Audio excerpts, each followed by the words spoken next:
vamos a hablar de un segundo punto, que es el teatro francés en los siglos XVI y XVII. Vamos a empezar con una pequeña introducción, para que nos hagamos una idea. Bueno, se está contando que en el siglo XVI lo que aparece en sus comienzos es toda una estructura teatral, ¿no? Una estructura, digamos, de negocio, actores, espacios públicos, el concepto de pagar una entrada, ¿no? Que puede parecer muy normal, pero que hasta ese momento realmente no existe, ¿no? Digamos que esto existe porque son los balbuceos del capitalismo, ¿no? Y junto con eso, pues aparecen una serie de autores que lo que hacen es recoger la idea del personaje tipo de la comedia del arte, más la idea de la calidad literaria y también de la trama, ¿no? No solo del estilo, de la comedia humanística, ¿no? Bien.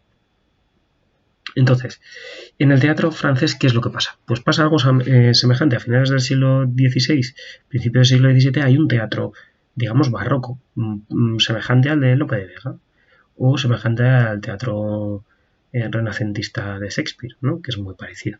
Aunque ellos lo llamen renacentista, para nosotros sería algo así como barroco también. Bien, hay una serie de autores, os he puesto ahí los tres más importantes: Paul Escarron, Philippe Quinault y Jean de Rotrou, pero dura muy poco. ¿Y por qué dura muy poco? Pues porque se produce un cambio dinástico. Aparecen los Borbones. Ya hablamos de ello cuando hablamos del Renacimiento francés. Estuvimos hablando de cómo se produce este cambio dinástico, ¿no? En el siglo XVII. Y los Borbones lo que hacen es apoyar lo que conocemos ahora como racionalismo, ¿no? Acordaos que el mayor representante del racionalismo francés es Descartes, ¿no? El filósofo, matemático y, bueno, y inventor y otras muchas cosas, ¿no? ¿Qué es lo que hacen los Borbones? Pues lo que hacen es crearle las reales academias, la de la lengua, por ejemplo, y fomentar el teatro. Pero es un teatro especial, es un teatro clasicista. Ya no es exactamente el teatro humanista anterior, ¿no? Anterior al barroco, sino que es un teatro clasicista. Digamos, cuando ya tienen, digamos, los espacios, los públicos, etcétera, meten esto del clasicismo. ¿Y en qué se basa? Pues se basa en una serie de cosas que se van a repetir a lo largo de la historia de la literatura occidental en lo referente al teatro una y otra vez. Siempre va a haber de algún tipo de vuelta al clasicismo en el teatro occidental. En primer lugar, separación de tragedia y comedia. Es decir, ¿qué es eso de meter un gracioso en una tragedia? Eso no podría ser. En segundo lugar, se separan las clases sociales y los géneros. Las clases más poderosas son las que aparecen en la tragedia, los nobles y los aristócratas. Los burgueses o los plebeyos serán los que aparecen en la comedia. Ya no se mezclan como se mezclan, por ejemplo, en Lope de Vega, ¿no? Que puede aparecer un rey y puede aparecer un criado o un campesino. Bien. Además, respetan a rajatabla las tres unidades. ¿Qué es esto de las tres unidades? Bien, pues es la idea de que solo puede haber una trama, una sola acción. Esto es sencillo si pensáis en cualquier episodio largo de una serie o cualquier película. Suele haber por lo menos dos tramas, ¿no? Pues, por ejemplo, en las policíacas pues puede haber la trama de amor entre dos personajes y luego la trama de la investigación, ¿no? Vale, pues eso dicen los clasicistas, no, solo puede haber una, no podemos mezclar, ¿vale? Que es una cosa que es lo que hacen los grandes autores teatrales barrocos, es lo que hacen, mezclar tramas, dos tramas. En segundo lugar, la unidad de espacio. ¿Qué es esto de la unidad de espacio?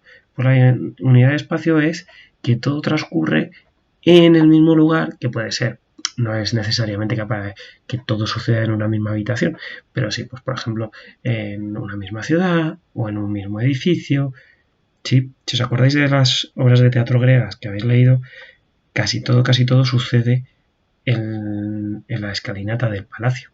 Salvo algunas cosas que luego nos cuentan los personajes que han sucedido pues dentro, ¿no? ¿Os acordáis de Yocasta, por ejemplo? O fuera de la acción, ¿no? Que también nos lo cuentan, ¿no? Pues acordaos de Antígona, pues casi todo sucede en, pues eso, ¿no? En las escaleras de palacio, ¿no?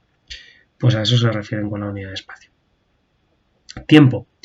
El tiempo se tiene que reducir a 24 horas, de sol a sol. Eso es el tiempo que tiene que transcurrir como máximo la obra. Además, se tiene que dividir en 5 actos y tienes que estar guiada por el buen gusto. ¿Qué es esto del buen gusto? Pues que no puede haber muchos excesos escénicos, ¿vale? O sea, no puede haber mucha sangre, que es una cosa que por ejemplo en el teatro inglés pues me encanta, ¿no? Que haya chorretones de sangre, ¿no? Por todos lados. Y tampoco puede haber truculencias argumentales, pues que no haya, por ejemplo, yo qué sé, que se case, o sea, que haya incestos o sí, puede haber ese tipo de elementos, ¿vale? Tiene que ser buen gusto, ¿no? Lo que ellos consideran buen gusto. Bien, además de eso, tiene que ser en verso o en prosa, ¿vale? Por ejemplo, Shakespeare mezcla el verso con la prosa, pues eso no podría ser para los clasicistas, sería pecadísimo. Bien, pues realmente los autores importantes franceses son los clasicistas. El primero de ellos, del que primero vamos a hablar, es de Pierre Corneille. Este señor en realidad escribe en diversas etapas, ¿no? Primero hace una obra muy clasicista, como puede ser Melite. Luego, sin embargo, hace una obra que rompe con el clasicismo, que es el Cid, que tiene mucho éxito, pero a que enseguida se le echan encima los críticos, ¿no? Los críticos ya sabéis que a veces pues, pueden destruir a los autores, y en este caso, pues casi lo hacen, ¿no?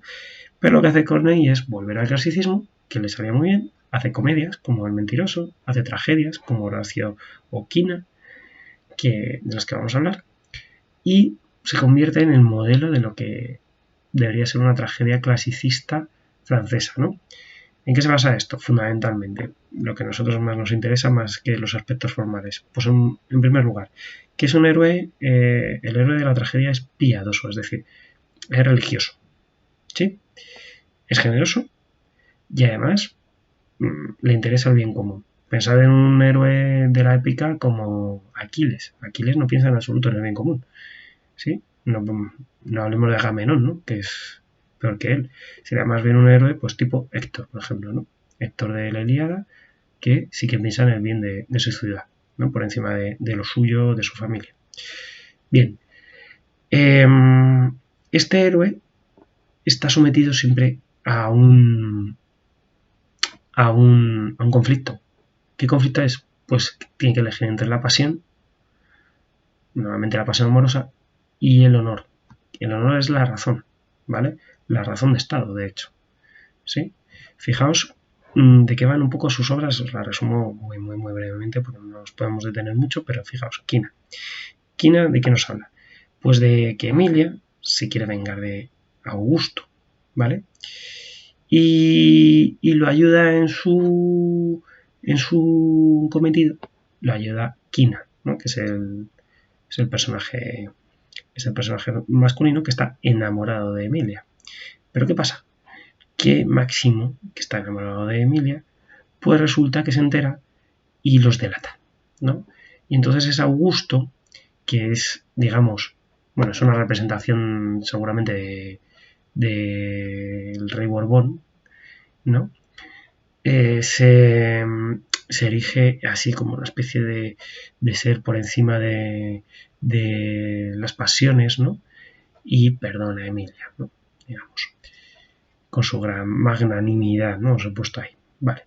Fijaos, Horacio. Vale, Horacio es una obra tremenda. ¿Por qué? Pues porque Horacio pertenece a la familia de los Horacios y hay una familia rival que son los Curiacios, ¿vale? Pues resulta que a su hermana no se le ocurre otra que enamorarse de un Curiacio. Bueno, es que si no, parece que no hay obra de teatro, ¿no? ¿Y qué es lo que hace Horacio? Pues coge y, para salvaguardar el honor patrio, asesina a su hermana. Pero es que lo más fuerte de todo esto, es que a Horacio lo perdonan en un juicio la ciudad, ¿no? Los romanos cogen y le perdonan porque dicen, claro, es que has actuado bien, es como tenías que haber actuado, ¿no? Salvaguardando la familia y la patria. Bueno, a nosotros nos resulta un poco marciano todo esto, ¿no? De los Horacios, pero oye, el caso es que no es una mala obra, ni mucho menos.